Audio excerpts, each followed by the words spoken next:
就是爱写法为和尚、为民国，还是像迄个丰富做迄个读册人，较有资格人得到，而且呢，嘛是爱先修字的，所以呢，要得到嘛都无容易的。但是呢，到了地方期呢，就是共火体书面得到，这就是呢，咱为了做书讲天盘，子孙父母讲天盘，所以咱若有求道的人，就是呢，拢是弥勒的这个惯习，因为咱就是伫迄个弥勒祖师的护庇之下，咱较有迄资格得到。所以讲咱咧得到比较呢，伫即个第一青阳期甲第二样的期比较较，因为即摆多共火体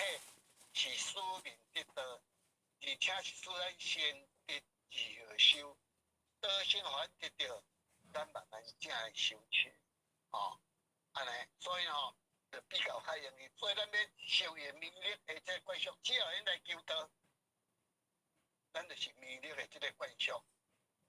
而且呢，咱这期呢，就是咧大开普渡，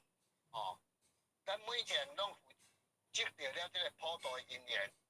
咱一定嘿求道到了，有来研究了，知影道好了，咱来去广度有缘的这个兄弟姊妹，因为大家拢是咱拢是呢一报之主，一书之道，咱拢是呢共兄，拢是对遐落来，安尼，所以咱只要有来求道，拢就是弥勒见识，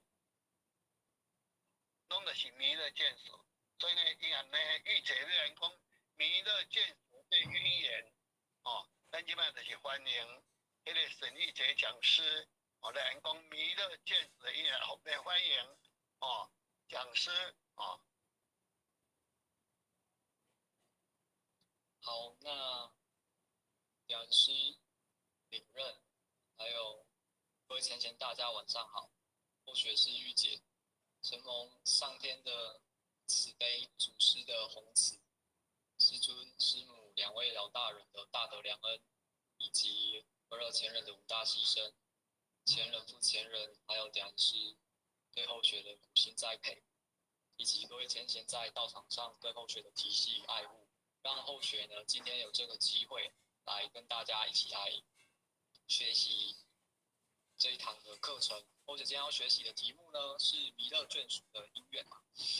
那么当我们谈到弥勒佛的时候呢，我们脑海中第一个浮现的一个印象形象就是总是笑口常开，那肚子大大的，那么也象征着弥勒佛呢，他是非常的慈悲还有欢喜的一尊佛，那它更是一种精神的一个体现，那也是我们在这个白羊时代的一个指引我们修行的一个目标。那么当然弥勒佛他不是出生一出生就是佛嘛，那他也曾经跟我们一样身为人过，那在过往呢也留下了许多的事迹，以及他在人世间所遇到的一些修行的典故，让我们可以来学习。那么我们这一辈子可以有机会有这个机缘来接近善因缘求道呢，其实都是我们的弥勒祖师的宏愿。那弥勒祖师呢，弥勒佛他是以慈悲来度化众生，度一切的有缘人。那么这一份的慈悲，那他是不会分说，不分贫贱、富贵，我们每个人呢都有机会来皈依弥勒佛的教化。那么我们常听到说，不是一家门，不入一家门嘛。那这句话也是在时时刻刻的在提醒我们，今世这辈子有机会可以来到道场里面来修习，来学习，那并非是偶然的，而是数世的因缘所累积所形成的。那么我们在这里是成为了弥勒祖师的眷属徒孙，那我们便是一家人。所以说我们今天作为弥勒祖师的眷属，我们对他了解了多少，对这一份因缘又知道了多少？我们今天就一起来探讨。那其实每个仙佛来到这个世界上都是有他的使命的，那我们也有每个人的使命。那在刚刚领人在开班前讲到的已经经过了清阳、弘扬、白养，修行法门不同。那么我们在白羊时期呢，修行跟过往不一样在家修行，在这个入世中去修行。那么我们可以用什么样的智慧呢，来完成我们这辈子的使命？那所以或许今天会跟大家一起来探讨、来分享。第一点呢，就是弥勒祖师姓名的由来。那第二点呢，就是弥勒祖师的因缘，过去的因缘实现的显化。那么最后呢，就是说，身为弥勒眷属的我们，应该要效法以及学习弥勒祖师的风范和精神有哪些？那么弥勒菩萨的由来他的由来呢，他的全名是弥勒阿逸多。那么是以弥勒为姓，那他是从梵语翻过来的。那梵语呢是 Maitreya， 那意思呢就是翻译中文来讲的话呢，它就是一个持世。那阿逸多为名呢，翻成中文来讲的话呢，是无能胜。那么为什么称作为持世呢？是因为在过去在印度的时候呢，有一个国家玻璃村里面，那里面的这个国家的国王底下呢，有一位辅相，他生了一个儿子。那他发现说他的儿子长得相貌端正，具有32项。那其实这32项就代表他可能肩圆然后五官很端正那也是象征着他累世所累积的功德圆满。那这个相呢，其实也不仅仅只有在外表上而已，那它其实更重要的是在他内在的一个德行的具足。所以说，他就有请了一位相师来帮他取名字那这个相师看到他就觉得说，这个小孩子跟其他的小孩子不太一样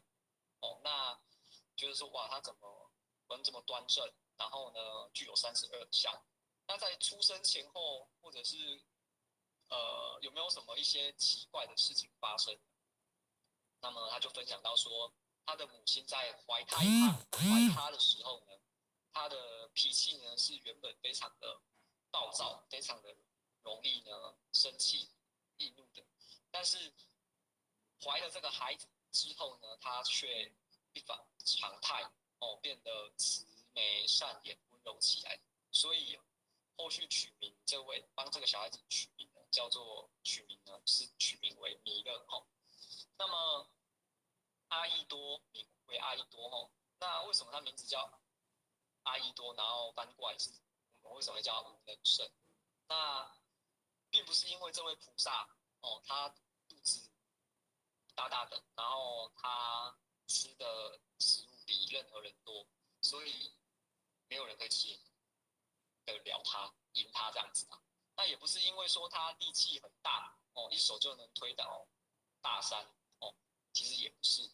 那主要呢是因为他慈心是无量的他的慈悲是无量的。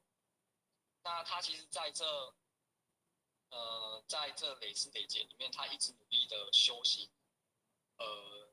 六度法门，谁也比不了所以叫无能胜。那么慈氏呢，就是弥勒佛主要慈氏呢是以无限然后无边的爱心来对待所有的有情众生。这个慈就是拔除众生的苦恼，他希望可以让众生呢可以得到清净无染、快乐的这个愿。那么或许这边来分享一个故事那么其实，在久远节的时候呢，大概在2000多年前的时候，那么其实，在有一个国家里面有一个大国，有一个大国里面有一个国王，那这个国王呢叫做唐摩流支。那他因为他这个国家非常的强大，那强大的国家他就会想要让所有的就是隔壁的小国啊都来屈服于他这样子，所以他就派兵去攻打他们，然后并要求他们每年呢都要来派使者来进贡，来奉献于他，给他金钱、食物、粮食等等。那么其中在一个小国里面呢，有一个小国，那他这个小国非常笃信这个佛法。那有一天，有一个僧人呢，叫伏沙佛的僧人呢，他就住进来这个小国里面。那这个小国的国王就非常的欢喜，因为他们这个国家非常笃信佛法嘛。那他就带领着大臣还有民众呢，每天就是请这个伏沙佛，请这个位僧人呢，为他们讲经说法。那逐渐的呢，这个小国的人民就是变得潜移默化之下变得无能有力哦。那每个人大家都相处和谐，但久而久之，这位小国国王却忘记了最重要的事情哦，就是忘了进贡。那么这位谭流模式的这位国王就非常的生气，我想说，竟然忘记了这么重要的事情，于是他就要派兵来攻打他嘛。那这个消息放出去之后呢，这个小国的国王就非常紧张啊，那赶快请那个僧人问他说有没有什么办法哦，因为兵要来攻打我们哦。然后这位僧人哦，佛沙佛他就说你去迎接他吧，哦，并把他带来我的道场，我来处理这样子。那么这位谭流摩之国王啊，就是在行走的路上啊，就是边想边生气这样子，就想说到底这个人，这位僧人到底有什么样的本事，既然可以让他到底使用了什么妖法或本事，可以让他呢，就是让整个国家都听你在讲经说法哦，那忘记了这个进贡之事。终于，到了有一天，那这位僧人不知道我在说法的时候，那这位谭摩流支这位国王就到了嘛，那就走进去。那原本他的那一个就是很怒气啊，刚高之心哦，很满，就想说等一下进去要好好来跟他理论一下。但一踏进那个大门哦，那他看到这个僧人下面呢有一个小沙弥，就是小比丘啦，就看到说他的身上呢发出了这个金色的光芒，那他原本的那一个怒气哦，那个不满的心呢，竟然就是慢慢的消失了。那这时他就问这个佛沙佛说，他就先对他行个礼，然后就问他说，为什么你的弟子身上可以发出这么如此柔和金色的光芒？哦，那这位僧人就说，因为他修慈心三昧，他修慈心等定，所以他的身上才可以发出如此柔和的光芒。那么这位国王他听了非常的欢喜，他就跪下来请佛陀慈悲哦，他也想要来对他来修这个慈心三昧，因为他觉得整个气场会非常的很好。那菩萨我就很慈悲的对他说，很好，你从现在起你就开始来修行这个法门，修慈心等定，就是修行慈心三昧。那慈心三昧就是专心致力于慈心，然后希望可以让众生呢都可以普遍的受喜乐这样子。那愿你生生世世呢都以你发出这个愿哦为是这样子。那么这一位大国的国王啊，他其实就是我们现在的一个弥勒佛哦的一个化身这样子。所以弥勒佛一开始就是修持这个慈心三昧。那么在弥勒佛曾经有说过，他的有说过说，我肉众生肉，那名殊体不殊，原同一种性，只是别行区。他说，我们曾经都是从老母娘那边分灵来的，哦，那只是我们每个人的因缘和灵性还有果报都不一样。哦，所以有的人身为这辈子是男生，这辈子是女生。那所以呢，他在这个心地观经里面有讲到说，弥勒菩萨法王子从出发心不食肉，以是因缘名持世。哦，那指的就是说，在过去世的时候，哦，他在修行，他发出出发心不食肉，出发心就是从不吃肉开始，因为他觉得我跟众生是没有分别的。哦，众生的苦就是我的苦。哦，所以我就是众生。所以当他一开始发出这个菩提心、发愿修行的时候呢，他在修行初期呢，就已经立下了不杀生、不食众生肉的这一个愿。所以弥勒祖师弥勒持世，就从他不吃众生肉开始。那么因为弥勒祖师的慈心、慈悲愿力，所以他在后世好几世都倒装下凡。哦，那就是以这个慈悲愿力来度化有缘的一个众生。那么呢，我们现在来讲到说，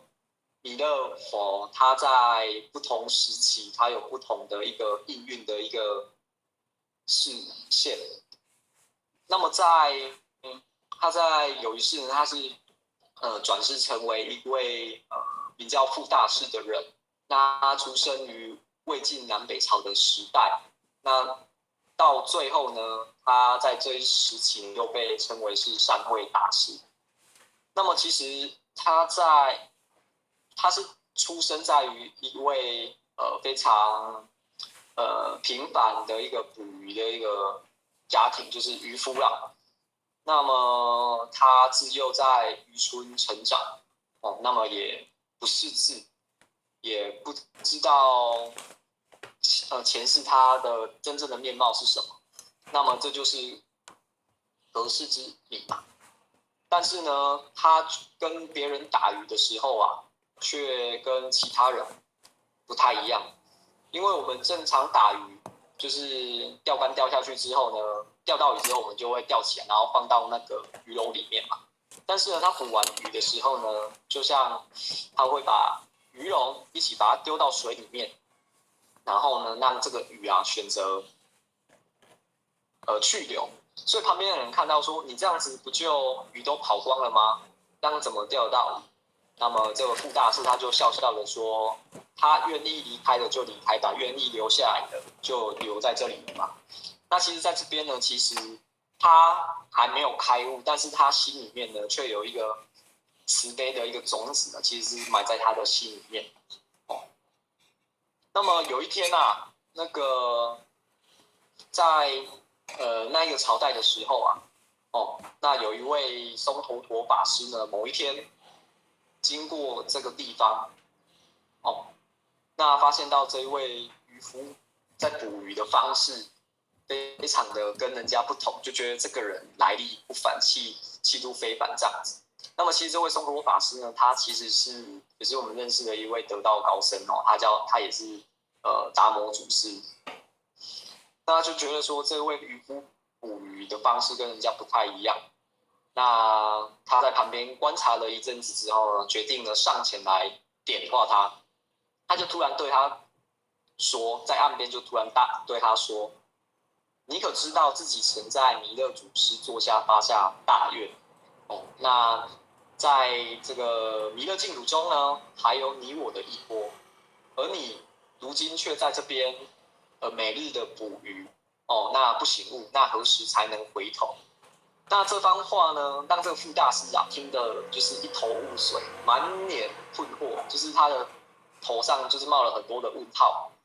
就是不明白啦，不明白为什么这个人我又跟他不认识，那也是第一次见面，他就讲了这一些奇怪的话。哦，就像我们今天假设说我们今天可能出去外面，可能要坐车，还是说去菜市场要买菜，那突然有人听到你这样讲。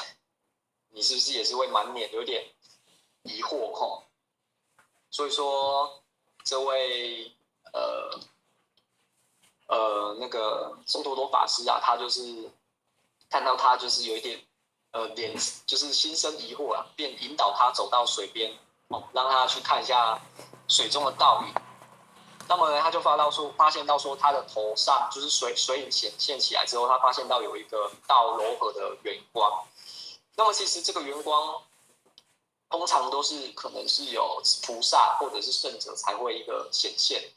那么这时候呢，他才突然的恍然大悟哦，想起自己的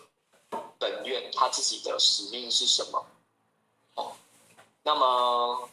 在他记起自己的本愿之后啊，那个达摩祖就是那个松陀罗法师就问他说：“你何时出家？何时修行？何时要一起重返这个天宫？”哦，那么他看到这个圆光之后，他也明白自己的使命。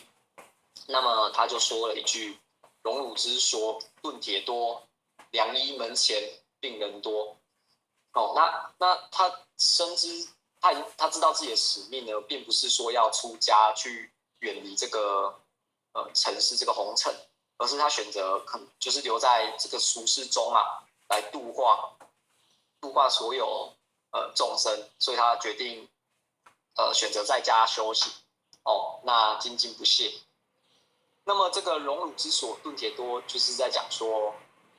就像锻造炉中，就是有很多不同材料的钢铁嘛，有铁，然后有金属、黄金，然后钛，那不同的金属要用不同的方法来锻炼，才可以铸造起来嘛。哦，那么名医的诊所为什么会还很多病人？是因为一定是这位医生他的能力非常的好哦，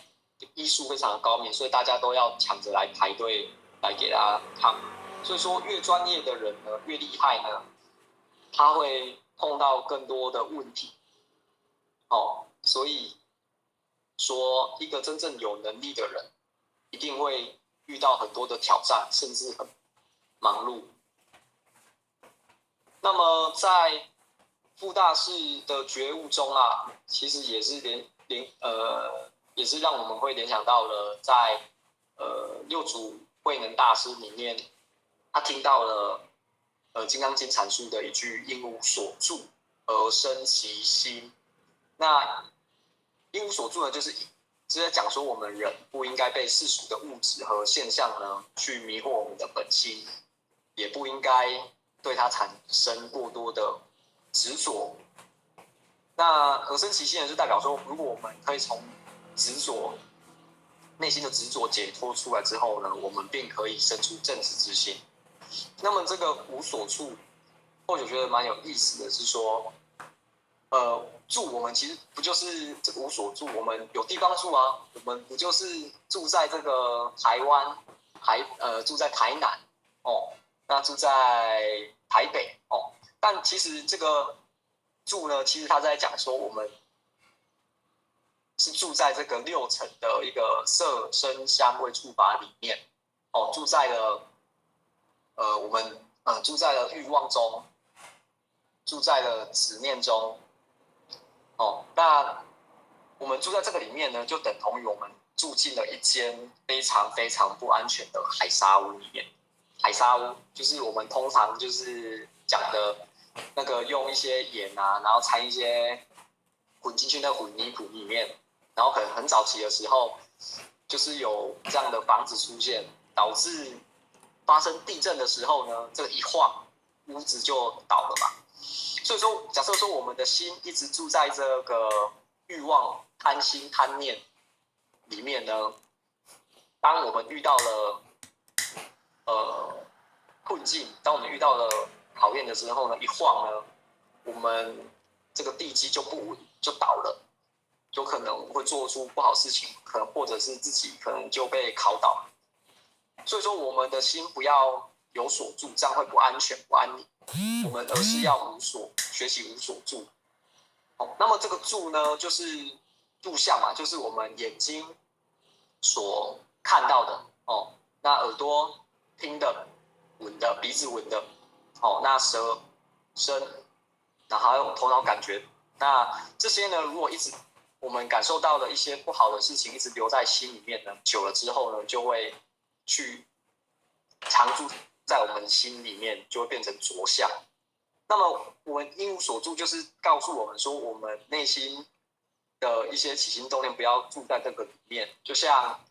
有时候我们可能会看到一件非常漂亮的衣服，但是这件衣服呢，好像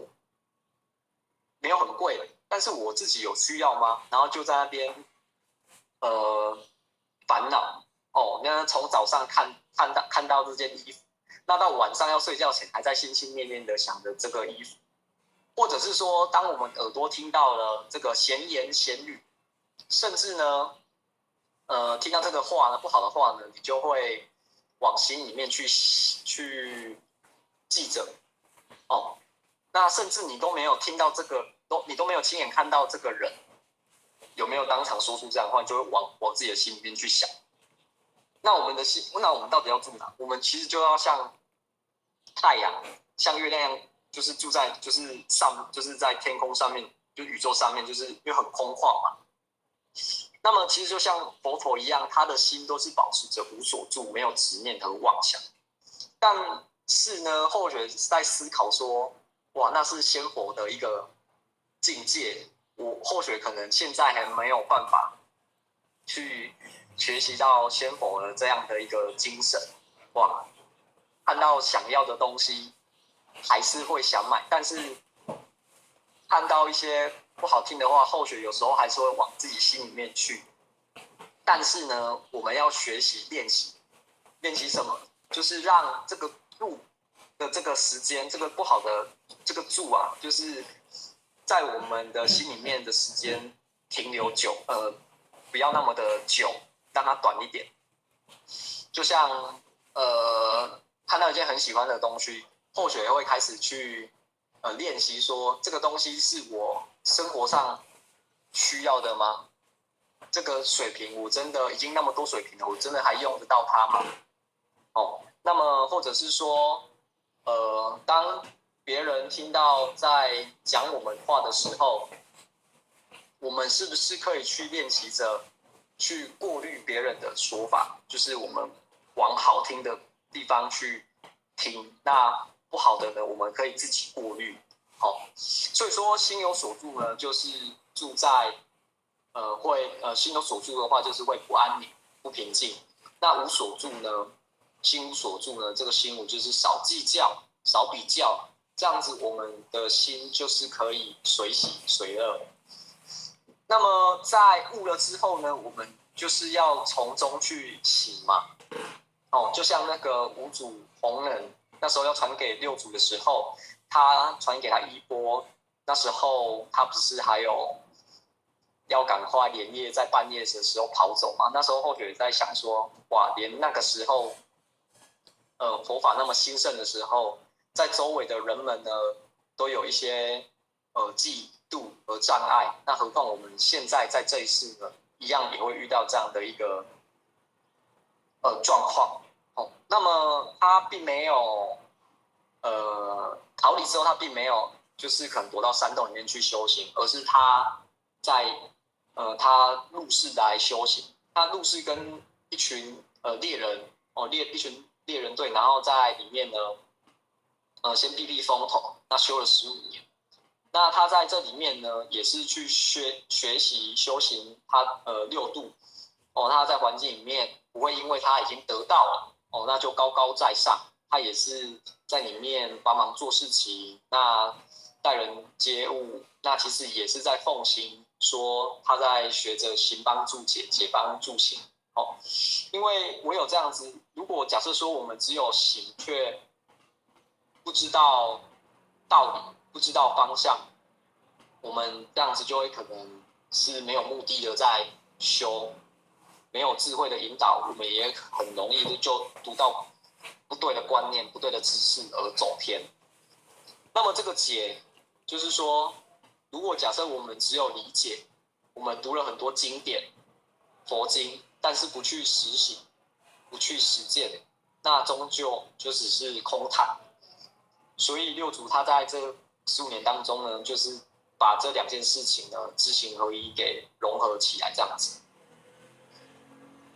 那么在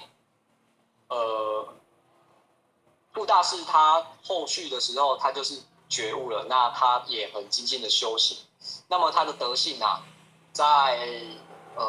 各地啊，就是传遍就对了。那么他在那个朝代就是梁武帝哦，那梁武帝呢就觉得说这位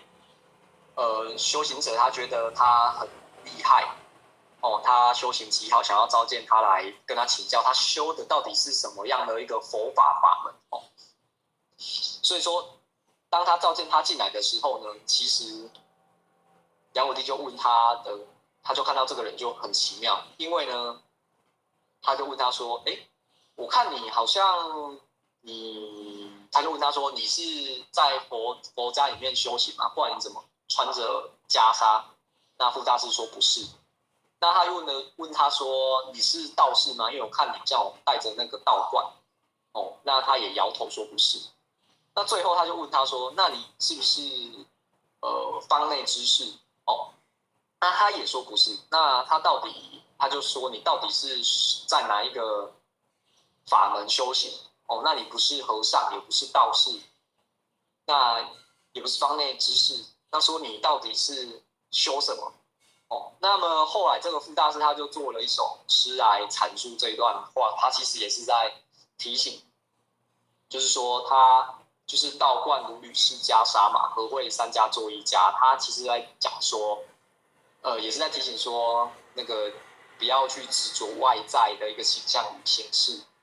哦，因为头戴道冠就是代表道家的清净无为嘛。那么儒家就是儒学就是儒家的一个修身养性齐家的一个精神。那么袈裟就是佛教嘛，就是慈悲觉悟的一个精神。那其实这衍生过来，就像我们现在已经到了五教合一，就是所谓的五教同源嘛，就是有佛教、道教、儒教、耶教，还有回教。那我们都是以善的根本为出发点，哦。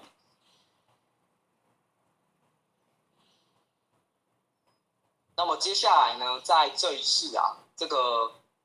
弥勒佛哦，他的显化呢，应该是大家都比较常知道的一位哦，就是蛮常看到他的，不管是在佛堂里面，或者是在外面的一些吃饭的场所呢，都会看到他出现哦。那么他在这一期啊，他就是转身为布袋和尚。那么他的法号叫弃子。那他喜欢呢，在这一世他喜欢世俗的云游点化众生哦。那也没有说定居在哪一间寺庙，固定在那边修行，而是用他的双脚哦，那背着一个布袋，然后去行走这个世界，然后以他的行为来实现他的佛法。那么他在这过程当中，他也用了一些平凡的语话哦，来让人领悟人生的道理。那他也蛮深受百姓的爱戴。哦，那么在这个时候，人们就觉得说，哎，这个修行人他好像跟一般的人修行的方法还有法门好像不太一样，他就跑来问他说：“你有法号吗？你有法名吗？”这样子。那么布袋和尚啊，就是说，他就有跟他说了一句，他就做了一首诗来回应他哈。他就说：“我有一布袋，虚空无挂碍，展开遍十方，入时观自在。”那么这个布袋其实它是在讲说，它虽然看起来是一个具体的东西，但是它其实大家都知道，它这个布袋里面就是可以装很多的东西，怎么装好像都装不满。那其实它也是在比喻说他的心量，还有他的无所执着的心。虽然说他身处在这个世间，却不受世间的一个羁绊，就是展现的无外自在的一个境界。那么虚空五挂碍呢，就是代表说没有任何的代表空性的智慧，没有任何的执着心和阻碍，就心境广大如虚空一样，无拘无束。那也意味着他生不带死不带去嘛，因为不带本来就是空无一物、虚空的含义。那么展开遍十方呢，就是说十方就是东西南北，那四维上下嘛，就是指说在这个宇宙遍满这个宇宙无所不在。打开这个布袋呢，也是象征着他的包容心、他的福德遍布整个世界。哦，所以他说他常常看到人，就是会以他的方式去接纳所有不同的人。哦，你的难过我都来承受，我的快乐都带给你。哦，那这就是修行。那么入时观自在啊，他是在讲说以自在的心去面对每个当下，都能如实的关照自己的内心。哦，自在的面对，不被世事呢牵引。假设说我们可以学习放下我执着，哦，觉知分明，那么就如同这个布袋可以包容天地万物，不会去受于任何的限制，哦，达到真正的自在和解脱。那么布袋和尚啊，就是弥勒佛，他其实是受佛陀受记的未来佛，那他也是视为佛陀的接班人，下生人间成佛，救度世间有情，离苦得乐。所以他在每一个每一节每一世的显化呢，他都有他的一个方法。那就像这一次布袋和尚嘛，那他就是有一次，他就到了这个宁波市的一个天童寺。那他就随着这个其他的一个僧人一起到了这一间寺庙呢，受供养，就是要准备吃饭。那么他就走进来之后呢，他好像就直接走到了一个最中间最前面的一个地方，那就直接坐下来。哦，那负责就是平常在管理那边的和尚看到这个举动就非常的紧张，因为他现在坐的这个位置呢，是这间寺庙就是方丈的位置。等一下如果被他看到，一定很会被责骂。那么他就请他来，他就到他面前请他离开这个位置。哦，那但是呢，这个布袋和尚他就是坐得很自在，然后呢也不离开。那么他就看了讲了讲不听，然后他就开始请人呢把他给拖，请很多人把他拖，但是怎么拖呢他都拖不走。哦，那这个时间已经用在的时间已经快到了，他就是越来越着急。那情急之下呢，他就用力的用他的手呢去拉住这个布袋和尚耳朵，那边拉边走，边拉边走，但是就发现到说都没有发现到说他这个耳朵被他拉长，但是这个和尚他一样坐在这个位置不动。那大家呢看到这个现象就非常的神奇哦。那这个方丈呢就出现了。那这个和尚呢看到了方丈来了，他就赶快的跑去他的面前跟他讲这件事情。哦，想说等一下一定会被这个和尚一定会被责骂，但是方丈和尚嘛，他知道说这个布袋和尚他是有视线有神通显化出来。哦，那反而呢并没有责骂他，而是非常的恭敬，就跟他说你就坐在这个法座上面，然后呢去刚刚的无理的行为呢请你慈悲他这样子。那么布袋和尚呢就非常用一个很平常心，然后就是也是笑笑的说，我今天不只要坐在这边，我还要每天做，天天做，生生世世都要坐在这个前面。哦，那么他用他不一样的方式呢来点化这个众生。哦，就是以他不一样的方式来度化众生嘛。那其实，在释迦牟尼佛就生前就跟他讲说，有说过，在末500世呢，这个弥勒佛呢要为我补处。哦，那补处，那弥勒祖师要来办收院，所以他要坐在最前面。那为他补处，就是指说他要来接棒，哦，来继续来帮这个释迦牟尼佛呢，来为大家讲经说法，来度化释迦牟尼佛还没有度完的有缘的众生哦。所以说，我们今世可以有这个机会，来求道，其实都是跟这个弥勒佛呢的因缘是非常的深厚的。那么在晚年的时候，这个布袋和尚他坐在月莲寺里面，那他这个地方也是他也是在这边归空的，那他也在这边留下了一首偈，那也是对于这个想要留给世人的一个提醒和点化。他说：“弥勒真弥勒，化身千百亿，时时是时人，时人自不是。”哦，那么真正的弥勒佛，他是无处不在的哦。那不仅是一尊未来佛，那更是无形无相的慈悲的化身。弥勒佛呢，以不断的一个形态出现在人世间，那可能是僧人，可能是平凡人哦。那其实他是在暗喻说，我们身旁的人在对我们分享一些好的事情，好的善知识，或者是以其他不同的角度教我们看任何的事情的时候呢，它就是一个弥勒佛的一个化身的一个存在。那么弥勒佛他一直在向世人呈现他的慈悲，引导我们要去修行、向善以及觉悟。哦，那其实很多浅显其实都是弥勒佛的化身，因为他都会提醒着我们，分享他过来人的经验，然后呢，也会提醒我们说哪些班可以参与哦。那在这个班里面，我们可以学习到什么？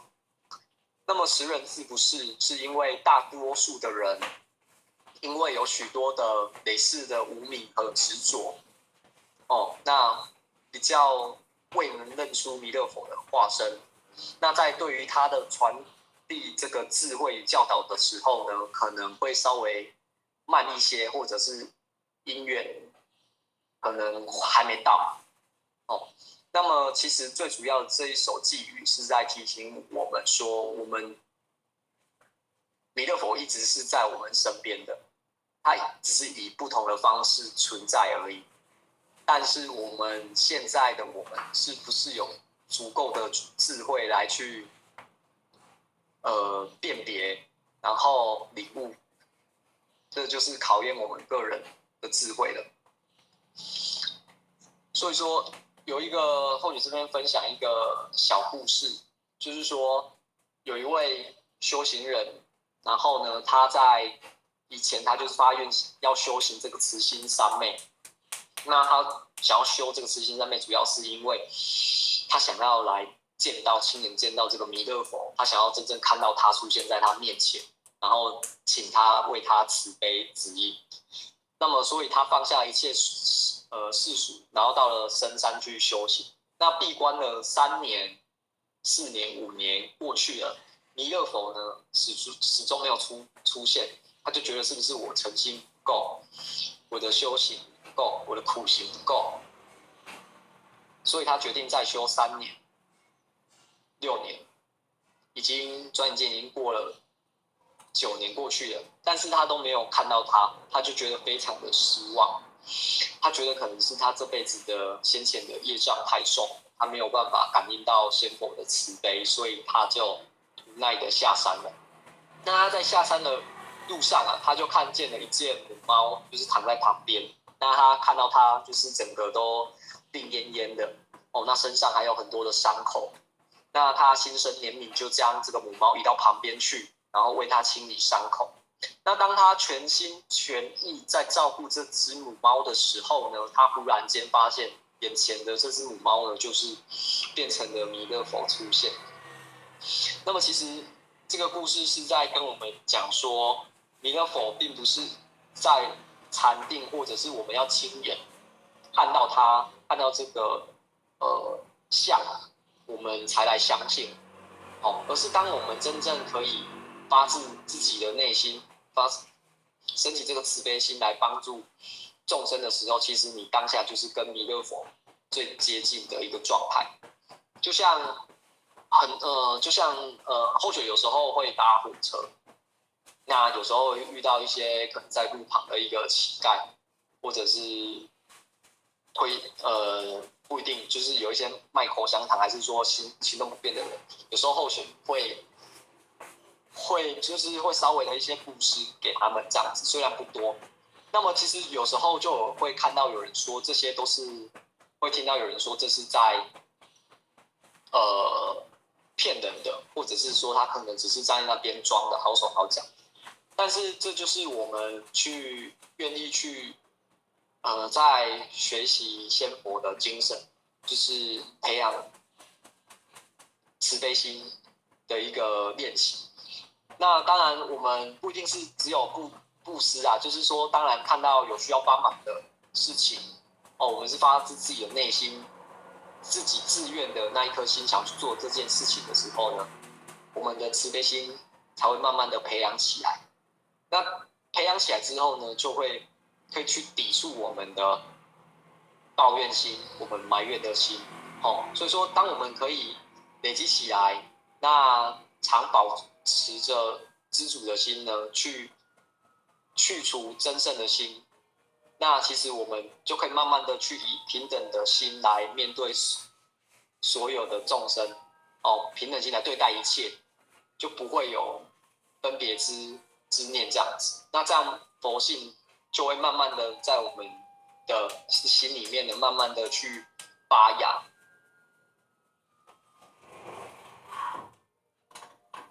那么在这一世啊，弥勒祖师弥勒佛呢，他也有转世，大家这位都应该都认得，就是我们的第17代祖师金公祖师。那陆中医，那号通离子嘛。那最有名的，大家都耳熟能详的就是他戒窍之后呢，归公这戒窍之后，他有留下了一本就是《弥勒救苦真经》。那《弥勒真经》呢，经典里面总共有72句。那虽然它没有像一些经典很长，但是它在里面呢，却透露着说，透露着这一世就是使命非常的没有很轻，就是非常的重要。那这一次降到这个世间来呢，就是末法时期。那很多在天上原本的一些仙佛菩萨呢，还有很多天命的人都愿意应缘下凡来帮助我们的弥勒佛，来参与人间，来帮忙悟道弘法的行列。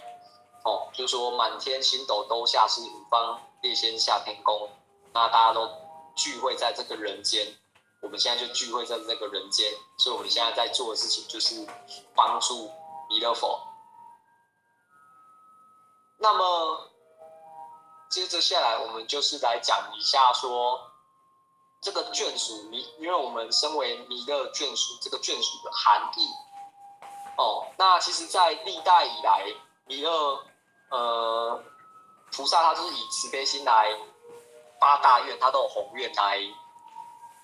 成愿再来的嘛。那我们要知道的是说，眷属就是顾名思义，就是家庭的成员、家族的关系。那在佛教里面讲的就是皈依某位菩萨，并追随他的修行。那么他以刚刚后学分享的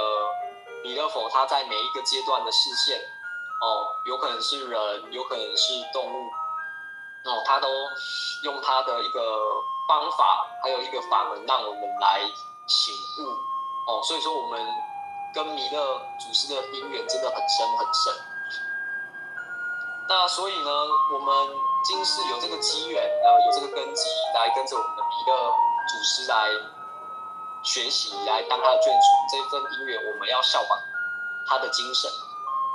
那第一个就是学习的就是他的慈悲心。那慈悲心呢，并非单纯的怜悯而已。那就是广结善缘，给予希望、欢喜。那包容万物呢，转化苦恶为善缘。在弥勒佛，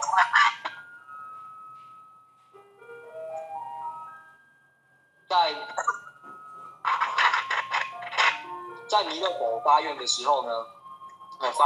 就是后学有提到说，他无论你这个人是贫穷富贱，他都一视同仁，所以他也是在提醒着我们说，我们就是不要去故意的去攀众生缘。那不攀众生缘，就是讲说，我们不应该去为了这个人，他可能赚的比较多钱，那他这个人比较有能力，我们就来迎合他，然后渡他来。那相反的一些贫困的人呢，那有困难的人呢，我们反而就不去渡他来了。那我们要一视同仁。那要随缘度化，那有缘的遇到了，我们就是要来度化他们这样子。那为什么弥勒祖师要修这个慈心三昧，是因为在某一世节的某无量劫的时候呢，一切都是这个有一位智光明仙人的慈心远不食肉经里面有讲到的是说，曾经在森林中有500只的一个兔子。那这500只的兔子里面有一只兔王，那它在这森林当中呢生活，那里面呢也有一位仙人在里面修行。那么呢，这位仙人他在修行的时候，他已经好几天没有进食，那这个兔王看到就非常的紧张，非常的急，他担心这个仙人他还没有悟到得到的时候呢，他可能就回去了。那他的所学习的他的佛法也不能让后世得到，所以他为了要让以后的众生有这个机会可以听到这个佛法，所以他就愿意将他的一个身体所供养出来。那他就是跳进去的一个火坑里面，然后呢，希望以他的肉身来供养这位仙人。那这位仙人看到他的牺牲。他也发下了宏愿，他发下了一个生生世世发生的心，那不食肉，那时刻的保持仁慈之心直到成佛。那说完，他也一同跳进去的这个火坑里面，结束了生命。所以说，我们可以很明白的知道说，在古时候的仙佛菩萨们，他们修的这个菩萨道里面呢，他们的那个决心是非常的坚定的。他就是舍身无悔、利他为本的一个精神。那么，为什么我们现今吃素这么容易，这么自然？有的人可能亲口或者是来到佛堂学习，可能没多久之后呢，他就是因为已经吃了20几年的荤食，或者是10几年的荤食，就一下子就改掉了。那也是因为我们跟这个弥勒祖师。有承袭了他的慈心，那以他的慈心启发我们内在的慈心所以有时候我们吃素会这么容易，也是有受到这个弥勒祖师的一个庇荫这样子。那么在其实我们的心很多，因为现在在这个红尘里面，在入世里面，我们有时候会浮现出贪嗔痴慢疑的心嘛。那么佛的心是慈悲喜舍的心，那我们为什么要学习这个慈心三昧的一个精神呢？其实也是启发我们的慈悲心，然后呢，让我们的心都可以时时刻刻的保持着慈悲，住于慈悲而不动，让我们就可以让我们的嫉妒怨恨的心呢再少一点。那么其实现在吃素很方便嘛，那吃素就是也是在培养我们慈悲心的一种。有日式、中式都有。那现在全世界呢，也有在制定一些每年的10月1号在哪个地方有一个世界的蔬食日。那其实这个运动是非常的盛行的。那么我们接下来就是要学习第二个，就是弥勒的喜舍心那弥勒喜舍心呢，就是在我们里面，我们要怎么学习？就是透过这个3施：财施、法施、无畏施。财施的部分呢，就是除了布施财、布施物品、布施，通过这个布施，其实也是在让我们练习、学习放下自己的欲望，放下我执。那我们都知道说道理非常的道理我们都知道，但是要做就是要练习。那当我们起心动念，面对到很多不如意的事情，我们才可以很快的放下以及提得起，而不留于心中。所以，那么在法师的部分呢，就是不一定是在讲师或者是在道场里面讲的话呢，还是法师。假设说你的旁边日常生活中的亲戚或者是同事朋友呢，他遇到了一些困难，你如果可以用不一样的方式，可以让他来了解帮他解惑呢，其实也是一种法师。所以说，我们不能天佛有讲道德不会成道，要行道方能成道，就是刚刚前面讲的解帮助行，就是知行合一。我们知道了，我们就要乐于的把所知道的这个善知识，或者是善的想法呢，来分享给其他人。那无畏师的话呢，就是奉献自己的我们平常在佛塔或者在道场在佛塔里面，不管是在开班前的准备，然后煮饭啊、交通等等的，然后递毛巾，这都是无畏师。我们不需要等到别人来主动来，我们不需要先拥有再来布施，我们不需要等到先拥有再来付出，我们可以先付出，这样我们才可以拥有更多。那其实我们在这3师里面，其实也是在学习菩萨的一个修行的一个方式，就是菩萨所修的6度，就是布施、持戒、忍辱，那就是布施的这一个第一点。那布施做这个动作呢，也是在度我们的欠贪，因为我们累世以来的一些习性和毛病，其实我们心里偶尔还是有时候会产生出一些贪心或吝啬的一个心，所以仙佛慈悲给我们这一个方法，就是要让我们拿来练习度这个这个贪念的一个法门。那么我们也要学习弥勒的一个欢喜心。我们常听到大度人容，了却人间多少事，满腔欢喜，笑开天下苦今愁。那么我们的度量要学习跟弥勒祖师一样大大的。那么古人常说，海纳百川嘛，有容乃大。虽然说就是那个海，它可以容纳很多就是河流嘛。但是后选呢，我觉得我们可以先从小河流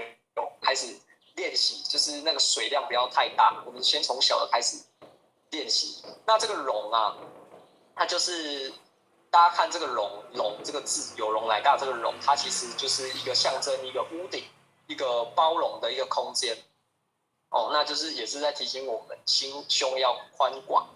包含一切。所以说，有人说，人生除了生死大事，其余的就都是我们所遇到其他的事情都是擦伤而已。所以说，我们要去思考的是，我们要让自己的人生如何的更有意义，是不是在面对冲突的时候、意见不合的时候、遇到困境的时候，我们是不是可以少一点点的计较，多一点的包容心，或者是一些可以好好坐下来讨论，那想出一个解决的方法，这是我们要学习的。就像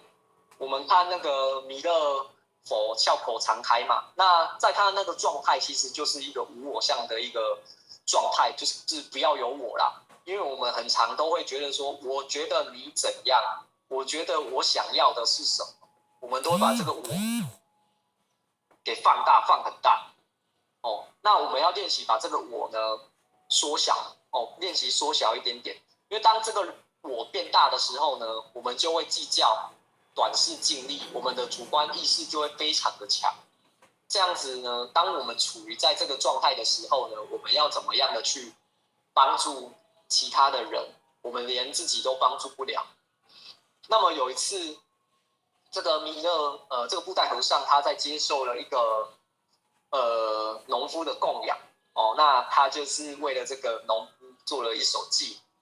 那这首偈呢，就是他就讲说：手把青秧插满田，低头便见水中天。六根清净方为道，退步原来是向前。那么在第一句的插秧，手把插秧，它其实讲的就是说农夫他很辛苦的弯腰在工作嘛。那也是在象征着我们这一辈子人生都是有各自的一个工作要忙碌，然后有自己的责任要去做去耕耘。那这个农田也是可以代表着是我们的心田，也代表是说我们在这个人世间所种下的每一个秧，就是代表着我们的一个善因。那么低头便见水中天呢，就是在讲说，当我们低头的时候呢，我们的头是低着的，那也是在让我们去学习说，在每一步插秧、弯腰的低头这个动作，也是让我们学习谦虚和内省，让我们放下我们的傲慢的心。那么六根清净方为道呢，就是在讲说，我们插秧这个秧苗它必须要很清净，没有烂掉的。那这个秧苗的这个根也代表就是我们的六根，就是我们的眼耳鼻舌身意六根，不要让他们到处的去外放去攀援。那退步呢，原来是向前。就是在讲说，农夫在插秧的时候呢，他每插一个秧，他就会后退一步嘛。那为什么要倒退着走呢？其实这样子也是在隐喻说，我们也不会去踩到说我们前面所种好的秧苗。所以有时候我们在面对事情的时候，我们如果可以停下来，然后呢，心里面先想个几秒，那让这个冲动的心，这个嘴巴，这个想要讲出来的话呢，先让他在这个地方先在心里面先想一想，停下来。我现在讲的这句话是有帮助于现况的吗？会不会我讲出这句话出来的时候，会造成更多的冲突，或者是说我讲出来的话能不能帮于现况，或者是折中的一个方式？那所以说，在这个退步原来是向前呢，其实也是在告诉我们说要，有时候在退后的时候，其实我们其实是实际是往前走的。那么最后呢，就是我们也要学习这个弥勒祖师的一个度化心。那我们这一次身为这个白羊弟子嘛，那其实我们修行的路程呢，总共有在弥勒上生经里面有讲到有4个阶段。那或许这边就分享前面2个阶段就好了。我们现在在这个世间上，就是在人世间嘛，那我们的目标现在就是要回去弥勒净土。那么回去弥勒净土就是要怎么做嘞？其实仙佛都告诉我们的，我们要怎么样的去修行，要怎么去准备。就像你今天你要考大学，你要升迁，你要考什么证照，工作证照，你必须要去读它相关的科目项目去练习。那么在前面有讲到的一些三思或者是持戒这过程当中呢，其实仙佛已经告诉我们，他把方法都告诉我们，说我们要我们要按照这个方法去让自己26时中的去时时刻刻的问问自己，然后我们要把它拿出来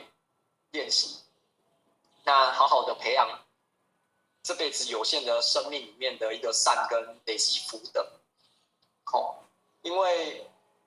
我们虽然说现在来到这个时代，已经相比以前来讲的话，修行的红阳起、青阳起的那个修行的一个时代来比，我们已经好很多了，品质好很多了。但是呢，我们的人心，大家可以注意看，现在很多的人还是有很多的心灵上的疾病，人心还是有很痛苦。那这个痛苦呢，不是只有仅限于在生病的人，那我们正常的人，我们有的有钱人也会有一些烦恼，甚至失眠。那有的人呢，结婚也在烦恼，没结婚也在烦恼，有小孩也烦恼，没小孩在烦恼。哦，所以说这个烦恼就是说我们的这颗心没有解脱，没有智慧，所以我们就会有产出这样的烦恼出来。那么我们要学习的就是刚刚后学提到的弥勒祖师所讲的这几个心。哦，那我们照着弥勒佛的方式来接引每个人，都有不一样的方法去度他们。那有的人呢，花了1个礼拜就可能度他来求道的，那有的人花了10年呢，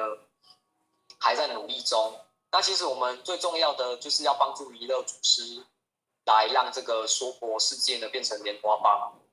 那只要我们可以秉持着弥勒祖师教我们的，那将这个善的种子呢留存在别人的心中，那么未来这颗种子什么时候要来开花结果，那就是个人的因缘。所以结语的部分的话呢，后学我们要学习以慈悲心、喜舍心，还有欢喜心、度化心来面对每位的一个众生。那今有缘人呢，来同登法船。我们要学习弥勒祖师的大慈大悲哦。那希望大家呢都可以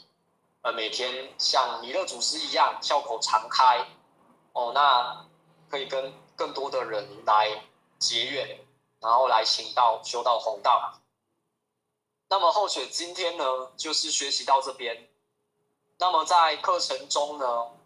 道义上有不对的地方呢，叩求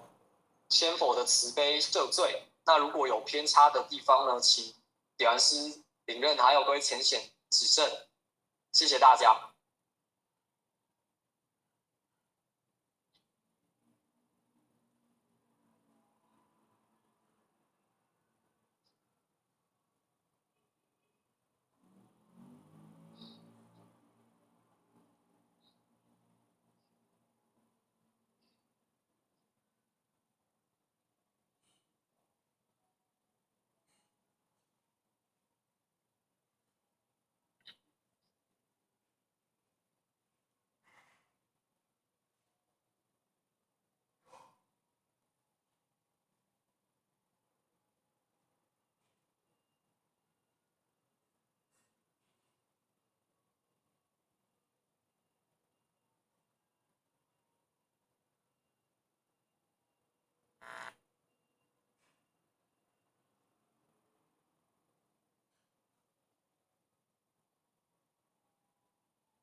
喂，哦，哎，天师领任，各位先贤大佬，大家晚安。我们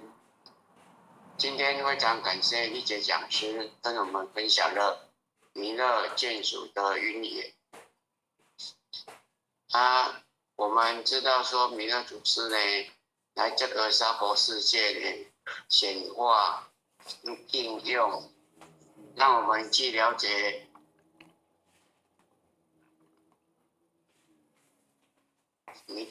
让我们去了解弥勒菩萨呢，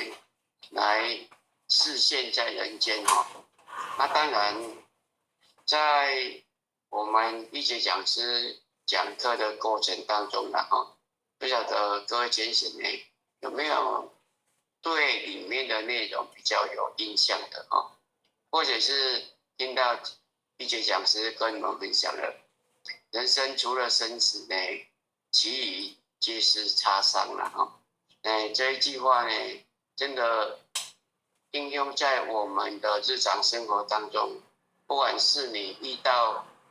困境，还是逆境，还是挫折，还是不如意的地方呢，其实呢，只要我们的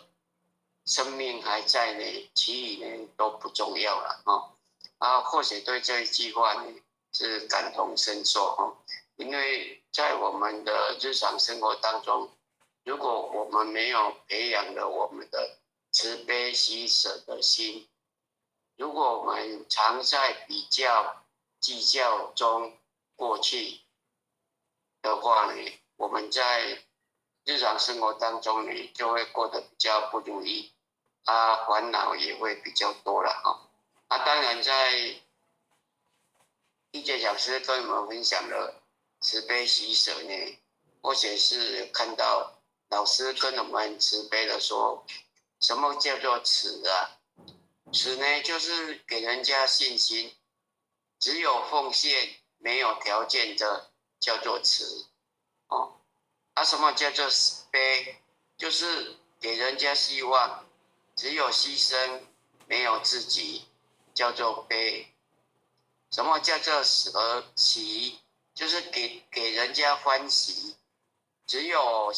义务没有权利叫做喜。那什么叫做舍呢？就是给人家方便，只有付出没有占有叫做舍。所以老师呢跟我们在慈悲喜舍当中呢，跟我们教导的说，只有我们在修行的过程当中嘛，不管是在家庭也好，在道场也好，都是只有奉献，只有牺牲，只有义务，只有付出如果我们把这个拿来当做我们的修行的日常当中的一些改变，相信我们在慈悲喜舍的心念当中呢，你那个事无量心呢，就自然的流露出来。为什么我们没有办法去感同身受的在修事无量心，让我们的事无量心呢，在无形当中呢流露出来？就是我们都没有做到只有牺牲没有条件，只有奉献没有条件，只有牺牲呢没有自己，只有义务呢没有权利，只有付出呢没有占有。如果我们可以在我们的修行当中呢，可以把这个事无量心呢，当做我们日常生活当中的一种实践的功夫因为我们知道说，道场是让我们学习表现的地方嘛，其实不是说修行的地方，也是修行的地方，只是让我们更多的来学习了愿，让我们来牺牲、来奉献、来付出的一个地方。如果没有道场，当然就是在你的生活家庭当中也是这样嘛，只有牺牲嘛。因为我们养育儿女也是一样没有条件的，只有无私的奉献而已。那我们在道场修行当中也是一样，只有牺牲，只有奉献，只有义务，这是我们在修行过程当中呢，应该去了解的。当然还有很多了，就好像我们说的布袋和尚最有名的偈，我们大家有时候都会朗朗而读嘛，手把青秧插满田嘛，低头便见水中天，六根清净方为道，退步原来是向前。这一首偈语呢，相信大家呢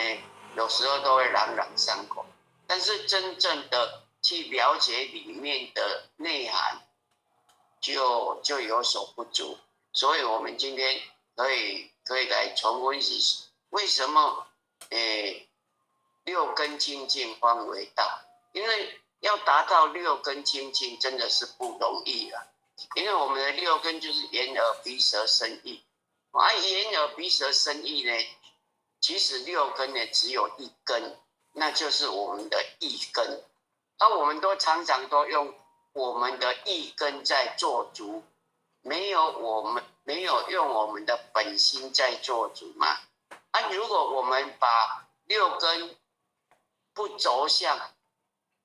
不着相，不执着，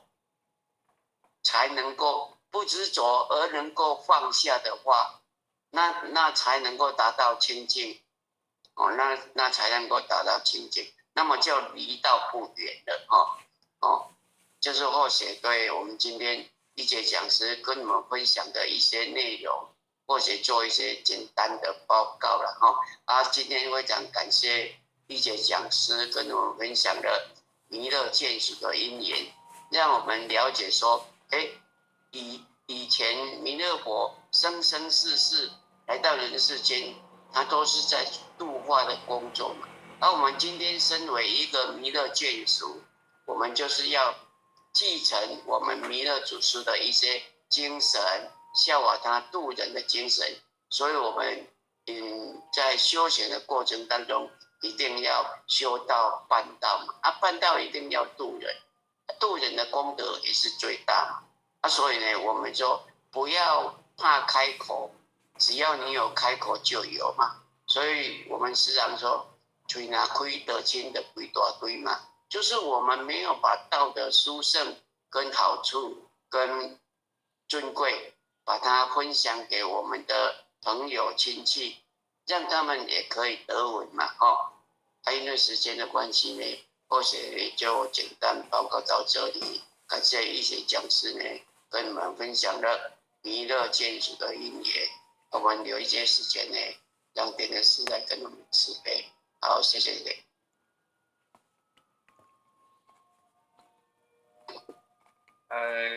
处长还有领任、副领任、组长以及各位全贤大德大家安安啦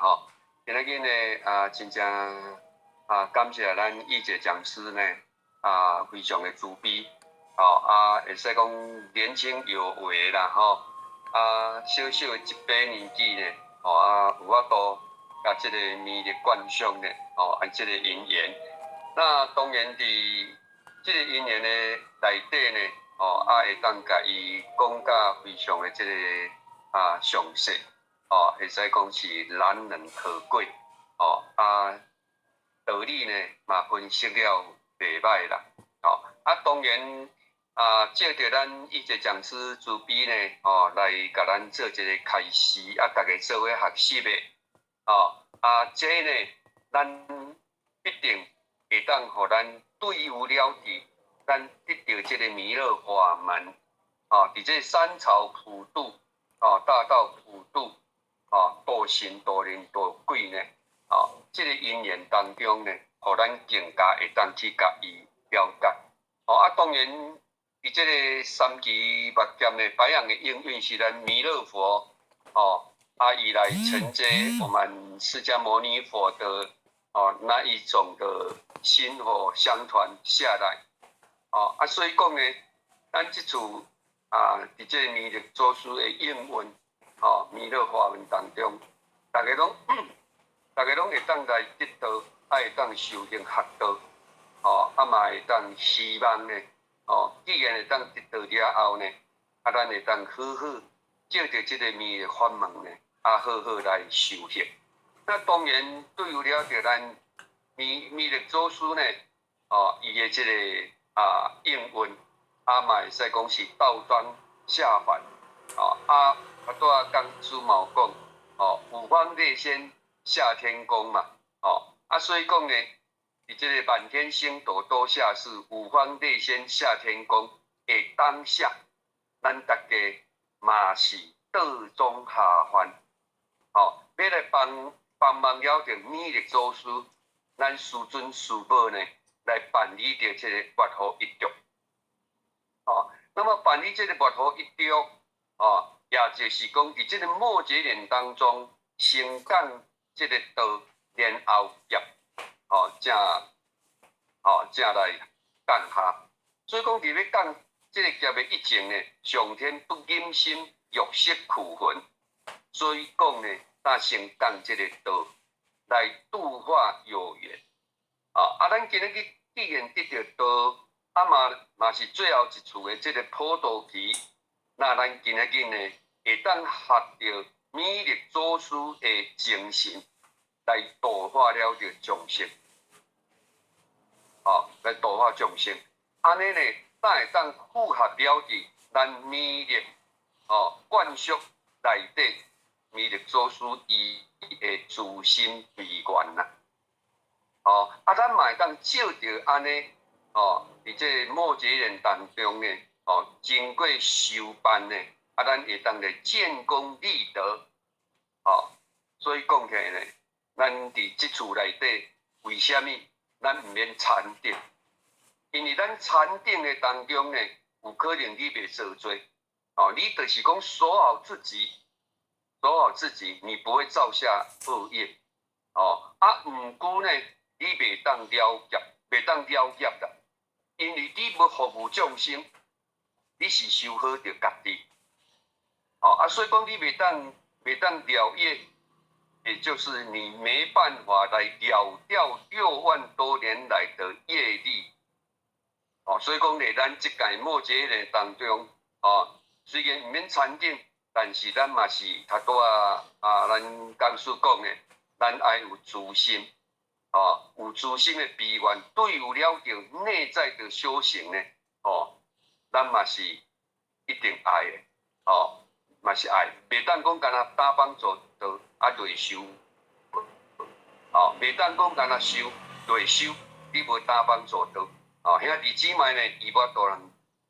通安那呢通得。所以呢，也就是讲，叫咱爱做众生的贵人，众生嘛是咱的贵人，所以呢，咱会当好好呢，来针对着咱讲师因甲咱慈悲的这个充足的这个内容，会使讲甲非常的详细，然后咱爱家捡起来用，爱家捡起来用，伫咱的身心内底呢，来家流露出来。安尼就是咱弥勒祖师呢，伊度化众生的这个精神。感谢咱义哲讲师啦，嘛感谢着咱各位浅显大德，会当大家共同的学习，会当来扶持。或许在最后呢，直接来祝福咱大家，身体健康，万事如意，感谢义哲，感恩。好，那我们今天上课到此，我们一起来立班大众请起立，向无基拉姆行三几公里，全道一鞠躬，再鞠躬，三鞠躬，感谢点燃师慈悲鞠躬，感谢神圣慈悲鞠躬，